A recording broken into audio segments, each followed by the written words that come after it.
کچھ لوگ بڑے ہوتے ہیں اس لیے کہ ان کا باپ بڑا ہوتا ہے، بہت بڑے باپ کا بیٹا ہے جی، تو خود کیا ہے جی یہ امام حسین بہت ہی بڑے باپ کے بیٹے تھے، بہت ہی بڑے باپ کے، بہت ہی بڑے باپ۔ مولا علی شیر خدا رضی اللہ تعالی، واقعی حضرت علی جیسا شیر کوئی نہیں ہے، ہی کوئی نہیں، آئے گا ہی کوئی نہیں، ہو ہی نہیں سکتا، سوال ہی نہیں پیدا ہوتا۔ علی بہرحال علی ہے، علی بہرحال کوئی جوڑ نہیں حضرت علی کا، کوئی ساتھ نہیں۔ میرے رسول پاک نے فرمایا یہاں بھی میرا بھائی ہے، وہاں بھی میرا بھائی ہے، حضرت علی کا کوئی مقابلہ کر سکتا؟ اتنے بڑے باپ کا بیٹا۔ حضرت امام حسین خود بھی بہت ہی بڑے تھے، امام حسین خود بھی اللہ جانتا ہے بہت بڑے تھے۔ کہتے ہیں گدی پہ بیٹھ گیا اسے کوئی ضرورت نہیں، لیکن امام حسین نے ایسے نہیں کیا۔ امام زین العابدین فرماتے ہیں میرے ابا جی امام حسین فرض نمازوں کے علاوہ ایک دن میں 100 نفل ادا کیا کرتے تھے، اور ایک روایت میں فرماتے ہیں 1000 نفل پڑھا کرتے تھے۔ کتنے؟ چلو تسی 50 پڑھ لے، بتاؤ تو صحیح نا کتنے؟ تو یہ جو امام حسین کا بڑا نام لینے والے ہیں، یہ تو ان سے پوچھو کہ تم تو نمازیں پوری نہیں پڑھتے، اور امام کا تو تعلق ہے نماز کے ساتھ۔ 9-10 محرم کی ساری رات امام حسین کیا کرتے رہے؟ بولے یہاں لوگ دیگیں کھاتے رہتے ہیں، 9-10 کی رات چرگے کھاتے رہتے ہیں، ساری رات چھوٹا گوشت کھا کے گزار دیتے۔ امام حسین رضی اللہ تعالیٰ عنہ، بھائی اللہ تو مانا ہوا تھا، حسین پہ سب سے زیادہ راضی تھا میرا رب، لیکن امام علی مقام نے 9-10 کی ساری رات کا اللہ مجھ سے راضی ہو جا، اللہ مجھ سے راضی ہو جا، اللہ مجھ پہ رضا نازل کر دے۔ ساری رات کربلا کی ریت پہ آنسو بہا بہا کے ساری رات سجدے میں گزار دی، تو تماشا کر کے سو جاتا ہے اور کہتا ہے میں بڑا حسینی ہوں۔ امام علی مقام بہت بڑے تھے، عبادت گزار تھے، ریاضت بڑی کرتے تھے۔ امام حسین کے گھر کا کعبہ تھا، اپنا تھا، جو شے قریب ہوتی ہے اس کی قدر نہیں ہوتی۔ سعودی عرب میں بہت سارے لوگ ابھی بھی رہتے ہیں جنہوں نے حج نہیں کیا، کہتے ہیں ادھر یہ چلے جائیں گے۔ ہمارے بہت سارے پاکستانی جن کی ڈیوٹیاں مکے میں لگ گئی ہیں، وہ کبھی ہمیں وہاں ملنے آئے تو ہم کہتے ہیں جناب آپ آتے نہیں، کہتے ہیں آتے ہیں کبھی کبھی، ان کو حرم شریف کی وہ قدر۔ لیکن امام حسین علی مقام کا کردار یہ تھا کہ مدینے سے دونوں بھائی مدینے سے پیدل جایا کرتے تھے مکے کا حج کرنے۔ کس طرح؟ انہوں نے یہ نہیں کہا ہمیں ریاضت کی ضرورت نہیں، عبادت کی ضرورت نہیں، ہم تو حضور کا خون ہے، بخشے بخشائیں۔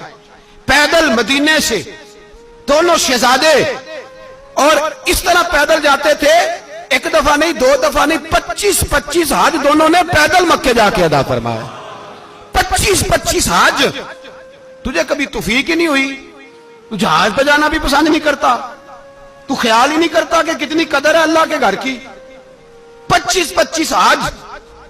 اور سخاوت کا یہ حال تھا، سخاوت کا، کہ امام زین العابدین فرماتے ہیں 1,00,000 دینار سویرے آیا۔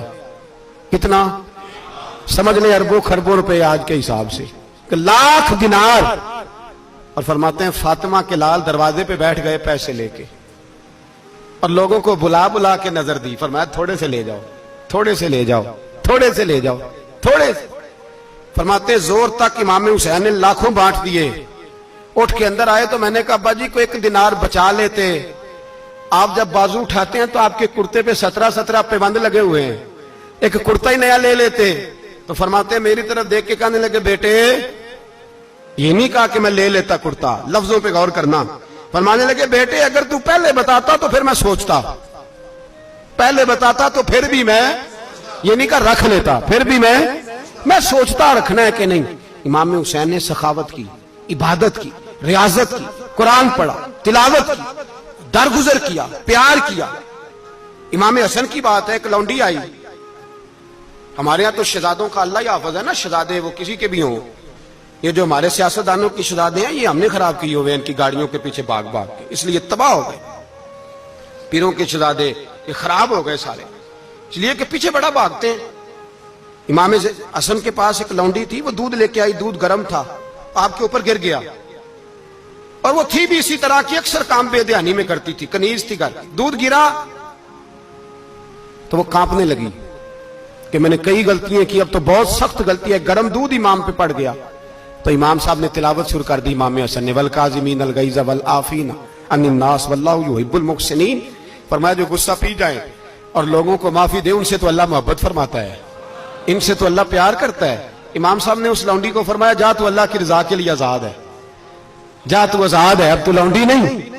اتنا بڑا اخلاق تھا کہ جو دیکھے نا، میرے استاد گرامی ایک دفعہ میرے گھر آئے، حضرت محدث سے باولپور سے 3000 کتاب کے مصنف، بہت بڑے عالم، میرا چھوٹا بھائی بوتل پلانے لگا تو بوتل دی تو کپڑوں پہ ڈال دی، استاد صاحب کا سارا جبہ بھر گیا، کہنے لگے جزاک اللہ، بارک اللہ، اللہ مزید فزید، اللہ علم دے، فضل دے۔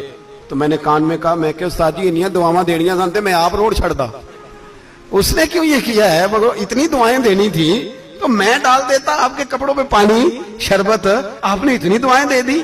بزرگ جلال کا مزاج نہیں، وہ شہزادے ہوتے ہیں جن کی طبیعت پہ ناگوار گزرتا ہے کہ یہ کیسے ہوگا۔ یوں امام حسین امام حسن نے کسی جگہ بھی شہزادے بن کے وقت نہیں گزارا، اور میرے نبی پاک نے بھی انہیں شہزادے نہیں بنایا۔ ہم سب کے بچے شہزادے ہیں، جتنے بھی ہم ہیں نا۔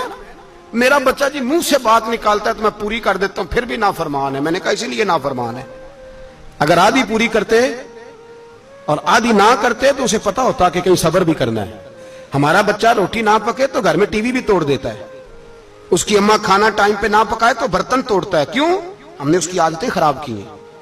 لیکن میرے رسول پاک صلی اللہ علیہ وسلم نے جھولی اٹھا کے دعا مانگی، اے اللہ، گویا حضور کہہ رہے تھے انہوں نے کر کو کربلا میں بھی جانا ہے، فرمایا یا اللہ انہیں 3 وقت روٹی نہ دینا، 1 وقت روٹی دینا۔ 3 وقت نہیں، 1 وقت کی روٹی دے، 1 وقت کا کھانا دے۔ اور نبی پاک نے ٹریننگ گھر کے اندر کرائی تھی، اندر حضرت فاطمہ نے ٹریننگ کرائی تھی۔ لوگ کہتے ہیں 3 دن امام حسین پیاسے رہے، بھوکے رہے، تو میں نے کہا ٹریننگ تھی ان کی اماں کی۔ توجہ ہے میری بات پر؟ ہمارا بچہ تو 1 گھنٹہ برگر نہ ملے تو برتن توڑے، ان کی اماں کی ٹریننگ تھی، صبر حوصلہ سکھایا تھا۔ امام حسن اور حسین بیمار ہو گئے تو حضرت فاطمہ نے منت مانگی، یا اللہ میرے بچوں کو شفا دے، میں 3 روزے رکھوں گی۔ کون سی منت مانی؟ بولیے۔ ہم صرف دیکھ کی منت ہی مانتے ہیں، میں دیکھ پکاواں گا۔ ایک آدمی مجھے کہنے لگا میں نے منت مانی تھی کہ میں بکرا دوں گا اللہ کے رستے میں، اگر میرا کام ہو جائے تو کام ہو گیا، بکرے کے پیسے کوئی نہیں۔ تو میں کہا تیرے پہلا نہیں تھی پتا میرے کو کوئی نہیں؟ کہتا اب کیا کروں؟ میں کہ اب تو دینی پڑے گی، اور اس میں بھی تحقیق باقی ہے۔ لیکن بات یہ ہے بھائی کہ منت یہ کیوں نہیں مانی کہ یا اللہ میرا کام ہو جائے میں 100 نفل پڑھوں گا؟ جو بھی منت مانگتا ہے وہ دیکھ کی مان لیتا ہے، بکرے کی منت ہی مانتے ہو، یہ کیوں نہیں منت مانتے کہ یا اللہ میرا کام ہو جائے تو میں پورا قرآن شریف ختم کروں گا؟ یہ ذرا پڑھنا پڑتا ہے، اس لیے عبادت کرنی پڑتی ہے، اس لیے اس کی منت نہیں مانتے سرے سے۔